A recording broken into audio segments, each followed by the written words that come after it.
ఆశ, నిరీక్షణ, దేవుని విషయమే నువ్వు చూసి ఎదురు చూపు ఆయనకి తెలియనివి కావు. ఆయన దాటిపోవడం చూస్తున్నాడు. సరిచేయాల్సింది సరిచేస్తున్నాడు, నేర్పాల్సింది నేర్పుతున్నాడు, సిద్ధపరచాల్సిన కృప సిద్ధపరిచాడు. అందాల్సిన సమయం సమీపించింది. బహు త్వరలోనే నీకు అది అందుతుంది. నువ్వు స్వతంత్రించుకుంటావు. ఇన్నాళ్ళ నీ నిరీక్షణ, ఇన్నాళ్ళ నీ ఎదురు చూపు నిన్ను సిగ్గుపరచదు. ఆయన బలమైన బాహు చాపుతాడు. ఈరోజు ఏడుస్తున్నావు బాధను బట్టి, ఆనాడు ఆనంద బాష్పాలు రాలుస్తావు సంతోషంతో. గడిచిపోయిన వాటిని తలంచుకొని పద్దాకలు అక్కడే కూర్చోవాలి. చివరిగా చెప్తున్నాను ఈ మాట. గతించిన గతాన్ని గురించి పదే పదే అనుకొని కొంతమంది అక్కడే కూర్చుంటారు. దేవుడు అంటున్నాడు, విశ్వాసం ఉందా? ఉందయ్యా.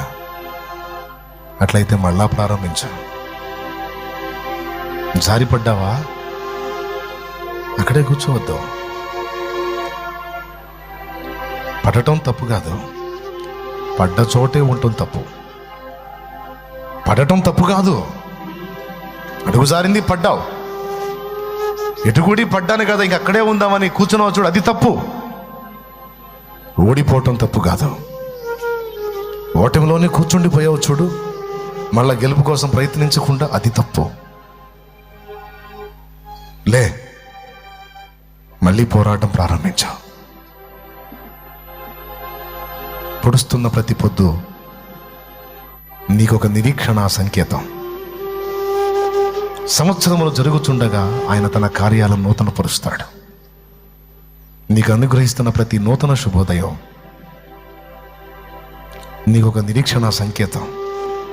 నిన్న అయిపోయింది కదా, నిన్నటి గురించి ఇంకా ఆలోచించొద్దు.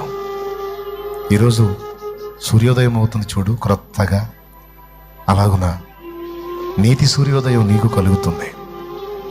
మళ్ళా క్రొత్తగా ఆలోచించు, క్రొత్తగా మొదలుపెట్టు, మళ్ళొక్కసారి క్రొత్తగా పోరాటాన్ని ప్రారంభించు. ఈసారి విజయం నీదే.